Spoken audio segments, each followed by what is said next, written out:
So we can also solve cost minimization problems using the level curve approach. Okay, so you can imagine a scenario where there is a firm, okay, and a firm wants to produce, let's say, 20 units of output.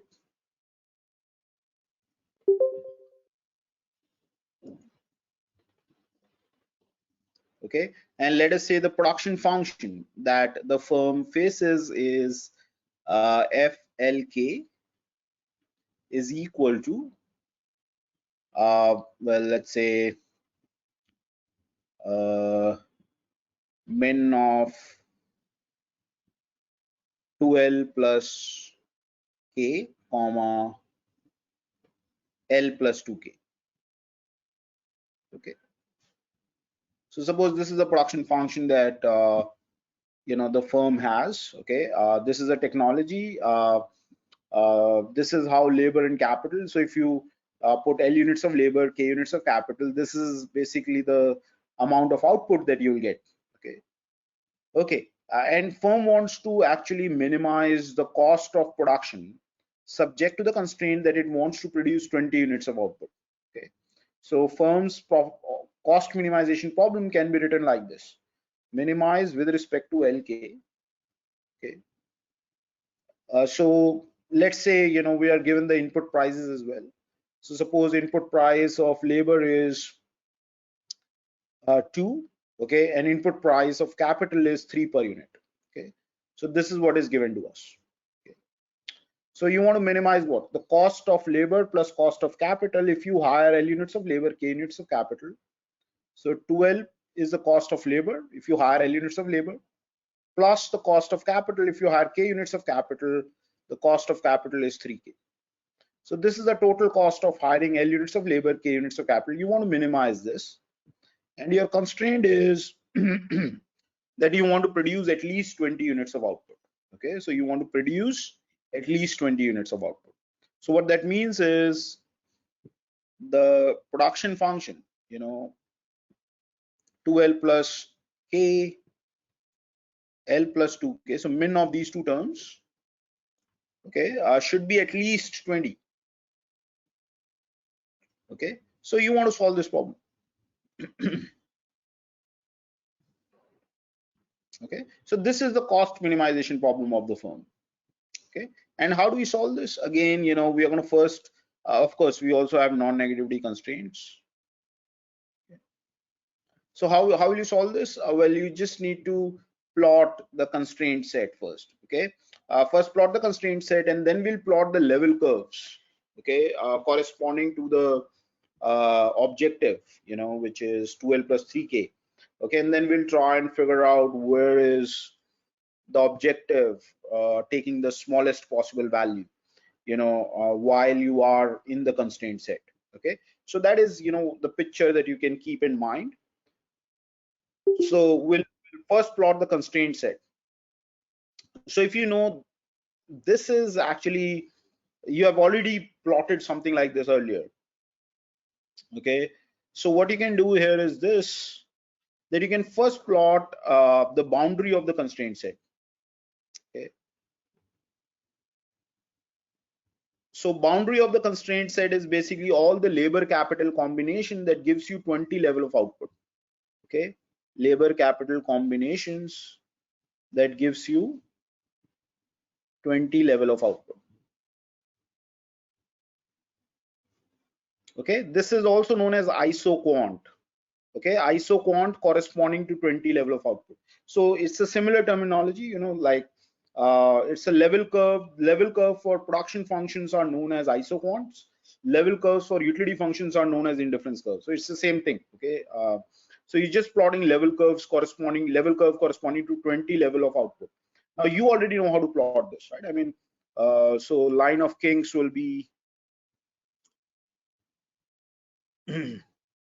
okay, and then you just have to plot in this region.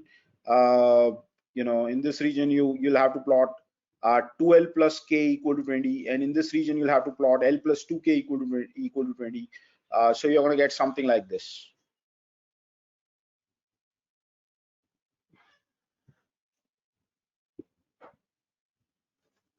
Okay, the slope here will be -2, and the slope here will be -1/2.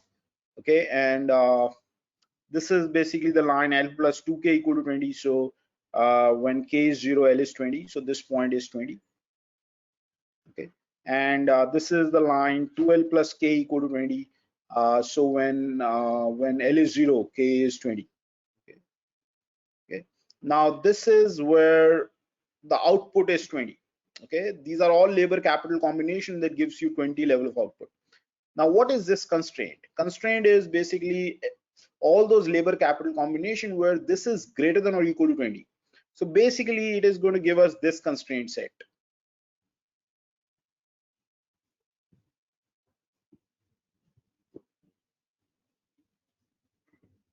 Is that okay? Everything above this. So this is your constraint now.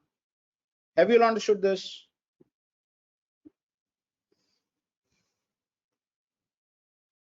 Yes or no? Professor, can you go over that again? Well, you just plot the isoquant, and these are all labor capital combination that gives you at least 20 units of output. This is the labor capital these are labor capital combination that gives you 20 units of output. It's just that you just have to think in terms of output now, rather than utility. It's the same thing. No difference at all. You plot the level curve for 20 level of output, and since output is increasing in this direction, remember preference was increasing in that direction, here output will be increasing in this direction. So what that means is you want to produce at least 20 units of output at minimum possible cost. So basically first you plot the constraint set. So you plotted the level curve or the isoquant corresponding to 20 level of output, and then you simply plotted the set of labor capital combinations that gives you at least 20 units of output, which is going to give which will be basically this region. Is that okay now? Yes, Professor.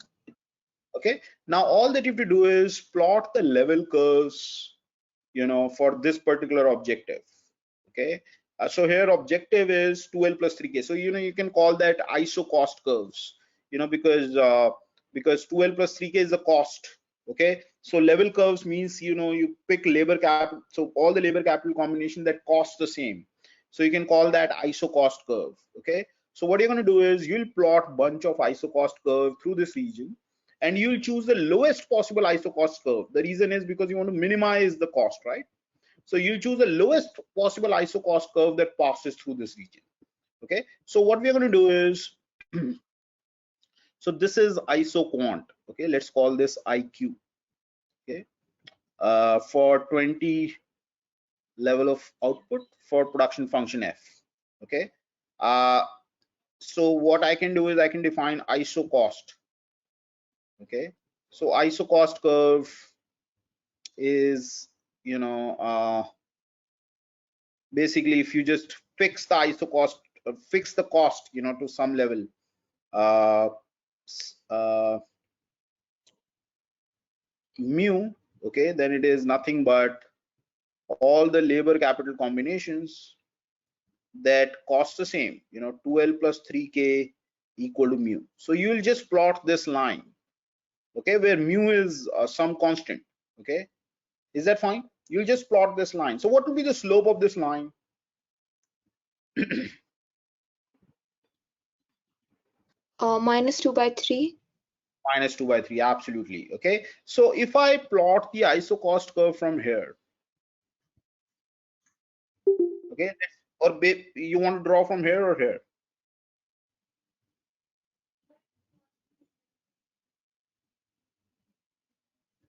Okay, let's draw from here. So can you tell me, okay, what is the slope of this line? What is the slope of this part of the isocon? -2. -2. So in absolute terms, it is 2. And the slope of the iso cost curve is 2/3, right? Yeah. Yes. So if I plot a line which is of slope 2/3, what do you think? Will it be steeper than this or flatter than this? It will be flatter than this. It will be flat. Towards left. Yeah. Absolutely, it will be flatter like this. Is that okay? Something like this. Is that clear? Yes, Professor. Okay, and if I draw a line from here, iso cost curve, again, do you agree that this is the slope of this portion is half, and the slope of iso cost curve is 2/3, so it will be steeper than this?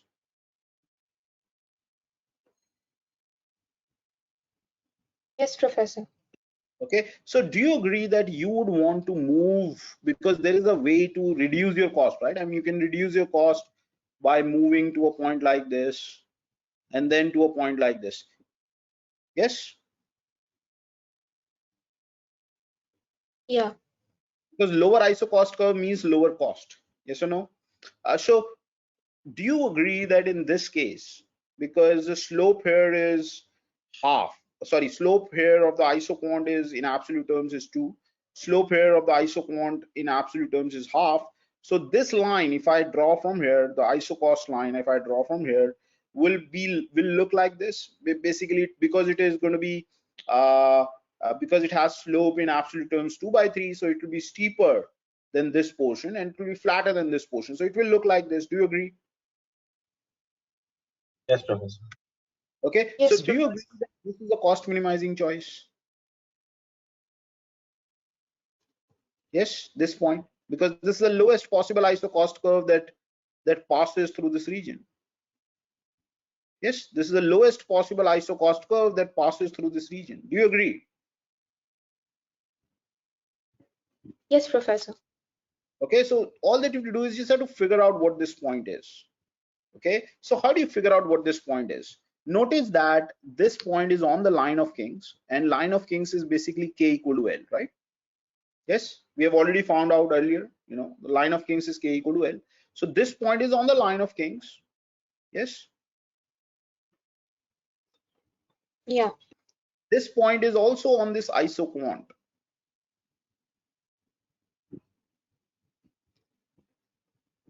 Okay,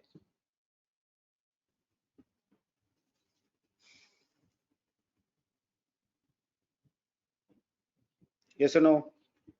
So all that you have to do is just have to figure out what this point is. Okay, so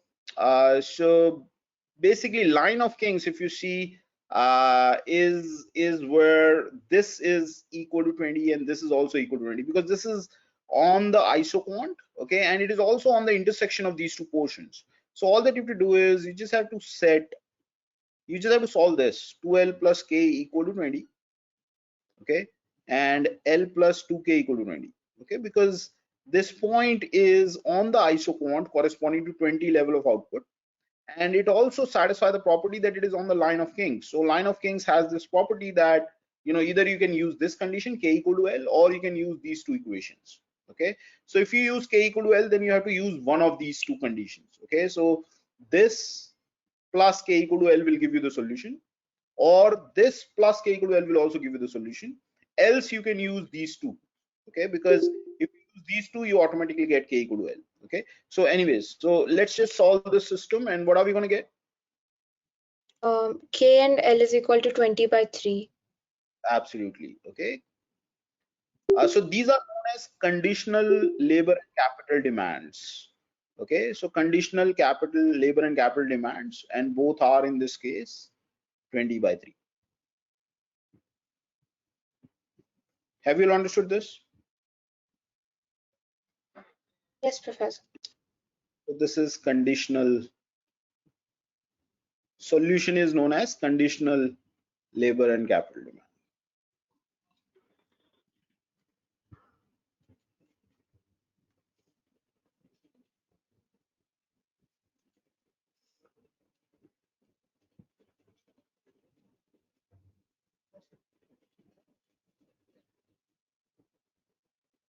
Okay, fine.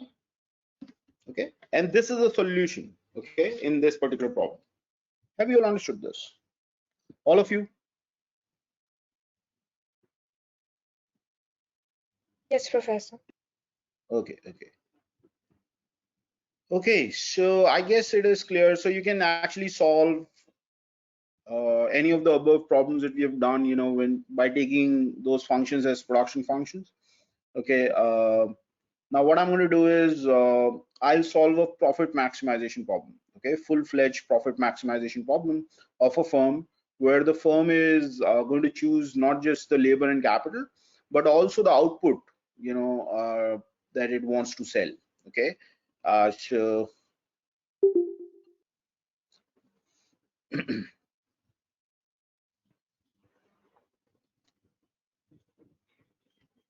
okay, so now what you can do is you can imagine a scenario where, let's say, P is 2, okay, price is 2,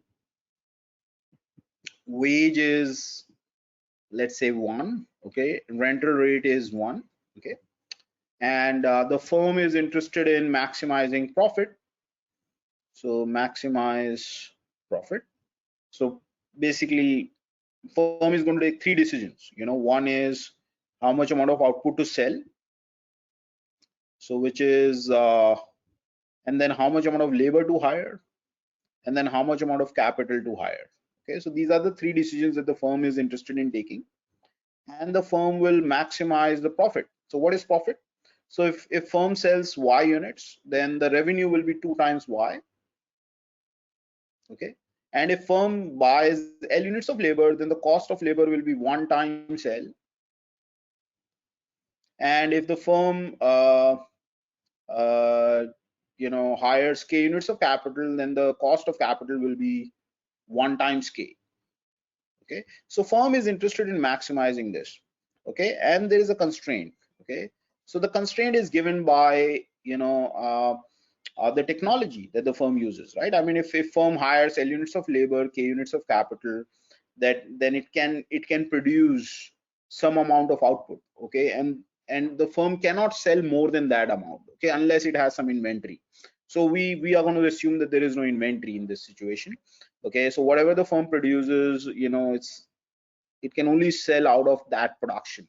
Okay, so what that means is Y must be less than or equal to, so whatever the firm chooses to sell must be less than or equal to whatever the firm could produce using labor and capital. Okay, so let's take some production function. Let's say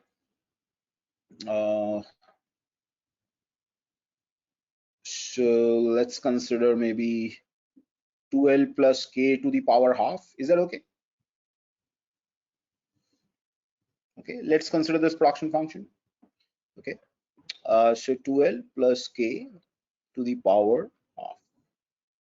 Okay, so let's solve this problem. Again, we also have non-negativity constraints. Okay, Y is non-negative, L is non-negative, and K is non-negative. Okay, so we want to solve this problem. Okay, is this clear? Yes, Professor. Okay, so how do you solve this problem? Basically, it's a 3-variable problem. So even if you plot the level curves, they'll be in 3 dimensions. So how to approach this?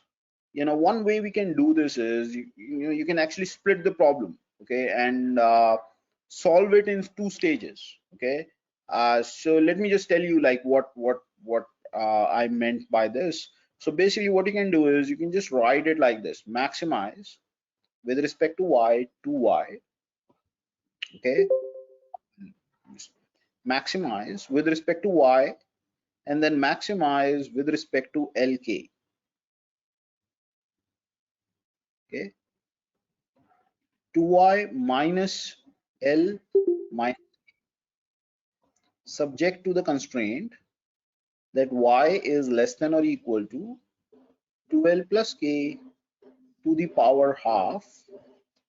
And of course, we also have the non-negativity constraint. So I'm not writing them, but they are there. Okay, so basically what I can do is I can split the problem into 2 stages. I can first solve this problem for every Y. Okay, I can basically, when I'll be solving this problem, the problem inside the bracket, I'll hold Y fixed. Okay, and then I'll solve this particular problem for every Y. Okay, so for every Y I'll solve this problem, and then whatever the result is, I can maximize the result with respect to Y. Okay, and then solve the full problem. Okay, is that clear?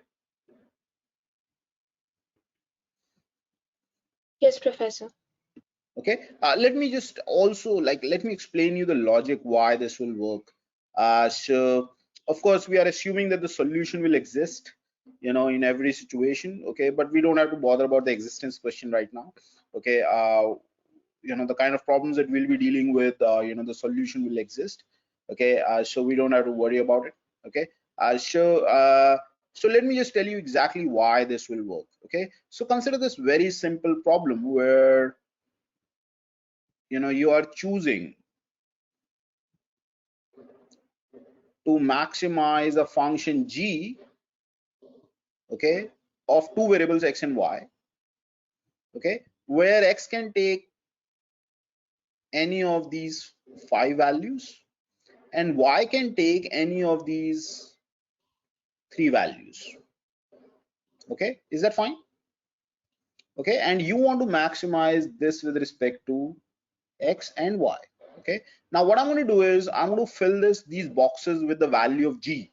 Okay, so here it will be g00. Okay, and here it will be g01. Okay, similarly g02, this is g10, g11. Okay, so I'll just fill this table with the value of the function g. Okay, so let's do this. Okay, so maybe let's just pick some values. Let's say this is 7, this is 3, this is 9, this is 11, this is 0, this is 2, this is 6, this is 8, this is 4, and this is 10, this is 12, and this is 7. Okay, and then let's take 3 more values, 0, 9, 7. Okay, now suppose you want to maximize gxy. Can you tell me what value of x and y will maximize gxy?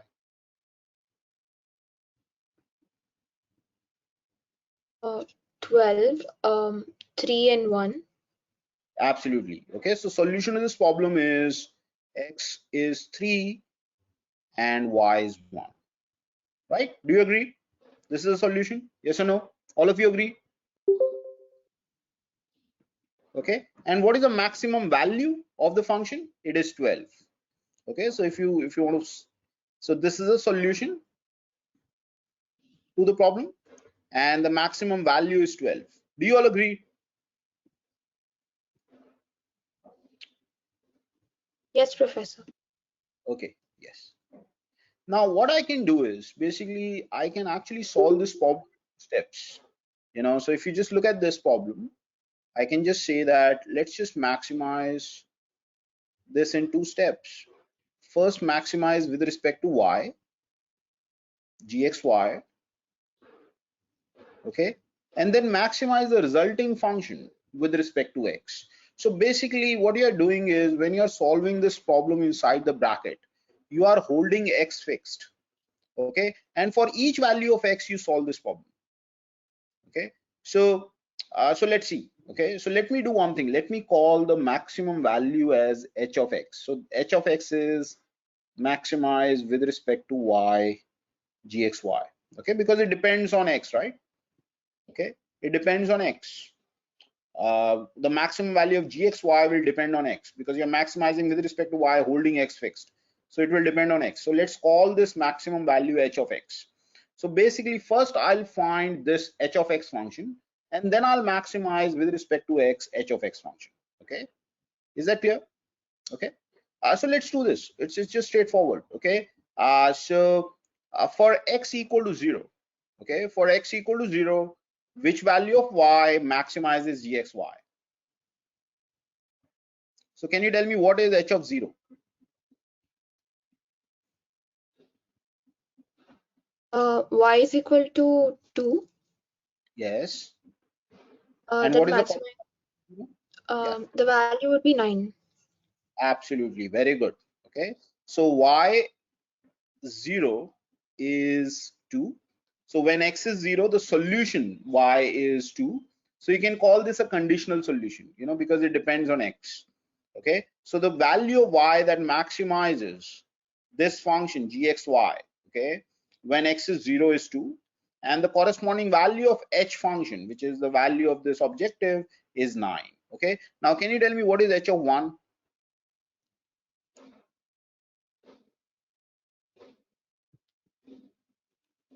What is h of 11. 11? Very good. What is y of 1? 0. Very good. Okay, what is h of 2? H of 2 is 8 and Very y of 2 is y of 2 is 1. That's right. And what is h of 3? 12 That's right. And what and is y of y of 3 is 1. y of 3 is 1. And what is h of 4? 9 9. And what is y y of of 4? 4 is 1. Is also 1. That's right. Okay, very good. Now we have solved this problem, the problem that is inside the bracket. So I have found this h function to replace this. Now let us maximize with respect to x, h of x. What are we going to get when we are going to solve this problem?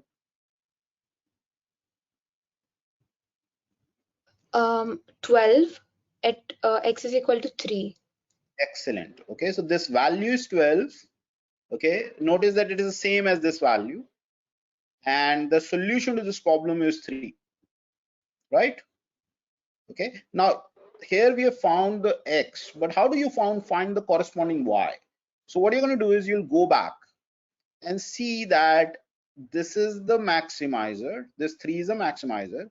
What was the corresponding value of y? So you figure that out from here, so which will you will get by just plugging in x equal to 3 here. Is that okay? So you're going to get Yes. y is 1. Is that clear? So notice that it's the same solution, right? So if you do it in this way, you'll get the same thing. Okay, and that is exactly the idea here. I mean, you've just splitted this problem into two steps. Okay, first you'll solve this problem and then you'll solve this problem.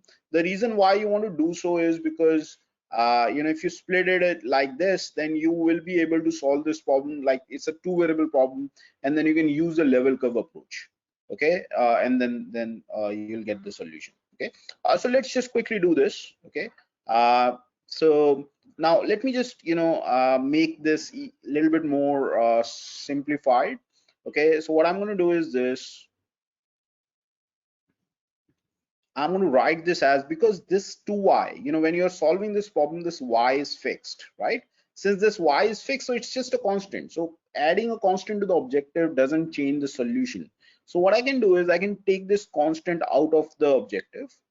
Okay, and if I take the minus sign out, then this will become a minimization problem, because maximizing L plus K, maximizing minus L minus K is same as minimizing L plus K.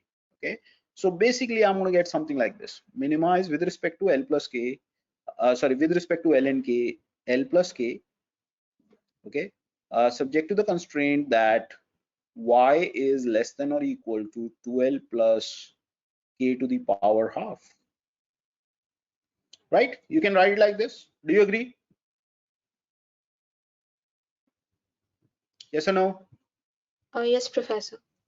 Okay, now notice that this is nothing but the cost minimization problem that he just solved.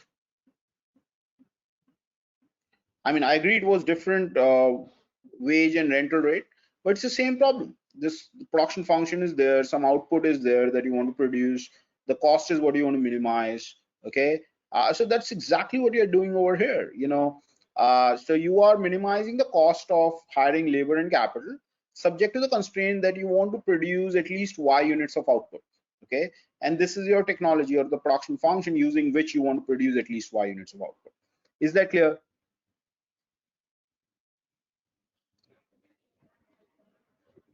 Yes, Professor. Okay, so the first step will be to solve this problem. Okay, solve this problem, and then you can solve the final problem. Okay, so let's first solve this problem.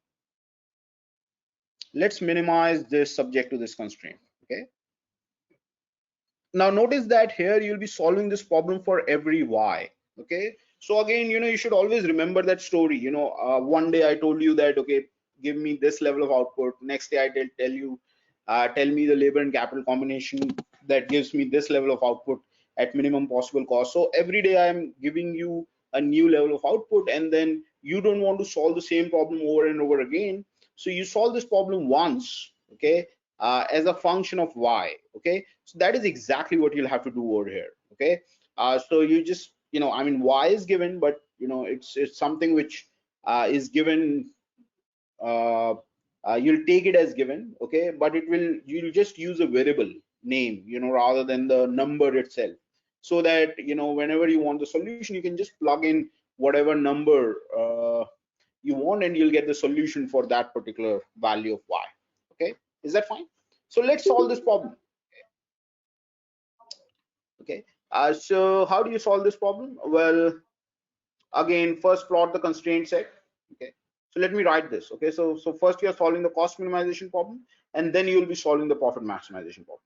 So what is the cost minimization problem? Minimize with respect to lk, l plus k, subject to the constraint that y is less than or equal to 2l plus k to the power half.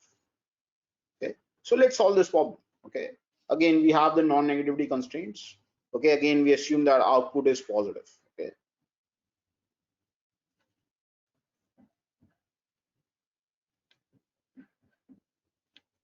so first we'll plot the constraint set.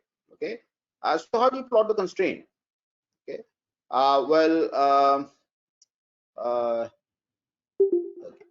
So first you'll plot the constraint. So how do you plot the constraint? Well, notice that this is something that you can write as 2l plus k is greater than or equal to y square, right?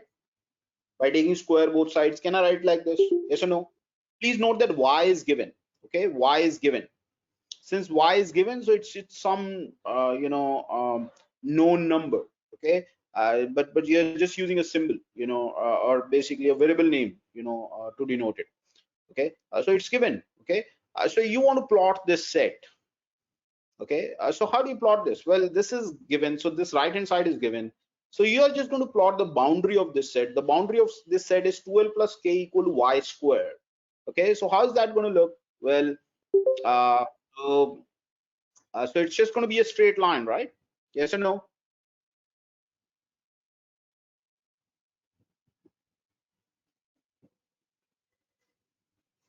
Okay, so 2l plus k is greater than or equal to y square will be a straight, so the boundary will be a straight line, which is 2l plus k equal to y square. Since y is given, I mean, it's just a constant on the right hand side, so you're just going to plot 2l plus k equal to that particular constant, which is a straight line of slope -2, right? And when k is 0, l is y square by 2. Okay, and when l is 0, k is y square. Okay, so your constraint is basically you want to choose a cost minimizing labor capital combination in this region, because that's where 2l plus k is greater than or equal to y square. Is that okay? Yes, Professor. Yeah. Okay, now all that you have to do is plot the level curves for l plus k. Okay, so how do you plot the level curves for l plus k? What is the slope of this? Because L plus K is the cost, right? You're going to plot ISO cost curves. So L plus K equal to constant. That's what you're going to plot. So first of all, tell me what is the slope of this ISO quant corresponding to Y level? -2.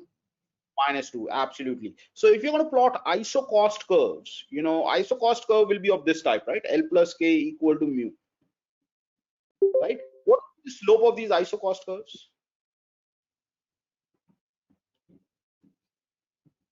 -1. -1, that's right. So if I draw ISO cost curve from, let's say, through this point, do you agree it will be flatter than the ISO quant corresponding to Y level of output? Yes? Yeah. And you can reduce the cost, yes or no, by moving in this direction, because this is a lower ISO cost curve. Do you agree this is the lowest possible ISO cost curve that passes through this region? Yes or no? Yes, Professor. Okay, so what is the conditional labor capital demand in this case? What is the conditional labor capital demand as a function of output? Professor, I didn't quite understand why that would be the lowest ISO cost curve. You go further down and still be on the constraint set, still be in the constraint set, Oh, okay. We can't be. right? So I mean, this is the lowest possible ISO cost curve that passes through this constraint set, right? Okay. So now Yeah. can you tell me what is the conditional labor capital demands? Y square by 2 comma 0. Very good. Okay, y square by 2 comma 0. So you have found the solution to this problem. Okay, and obviously it depends on y, right? I mean, was expected, right? I mean, how much you would want to sell can affect basically how much you need to hire, right, to actually produce that much. Yes or no?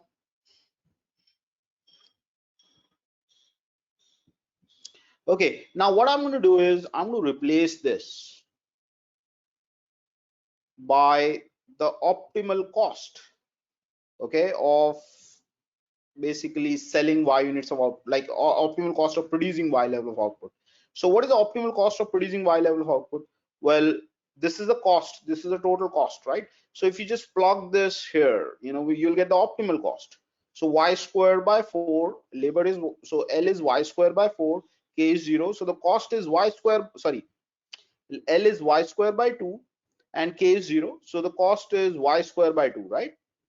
So what you're going to get is this simple problem, you know, which is maximize with respect to y, okay, minus y square by 2.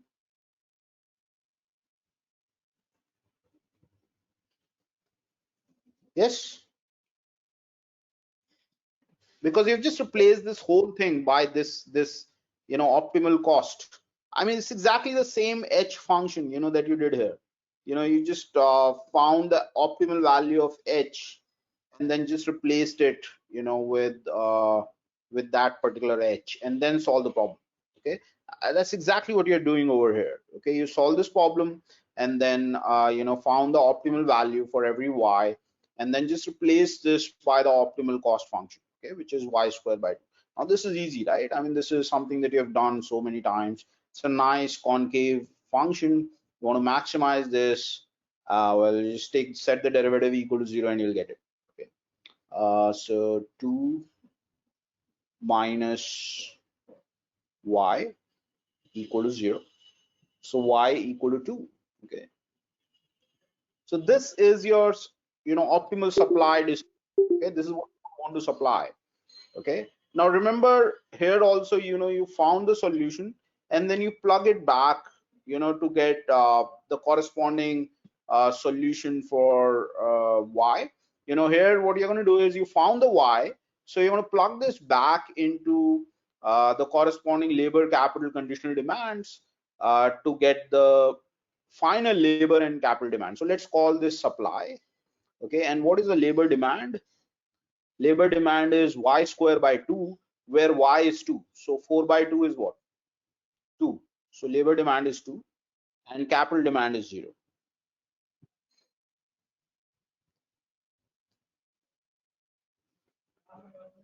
Okay, that's it. That's the solution to the problem.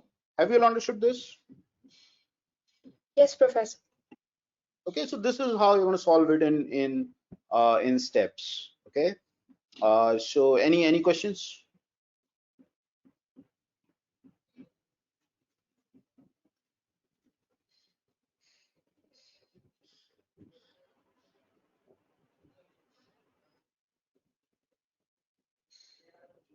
Okay, so this was a graphical approach. You know, we'll see how to solve these optimization problems, at least, you know, the ones where objectives are differentiable and the constraint functions are differentiable.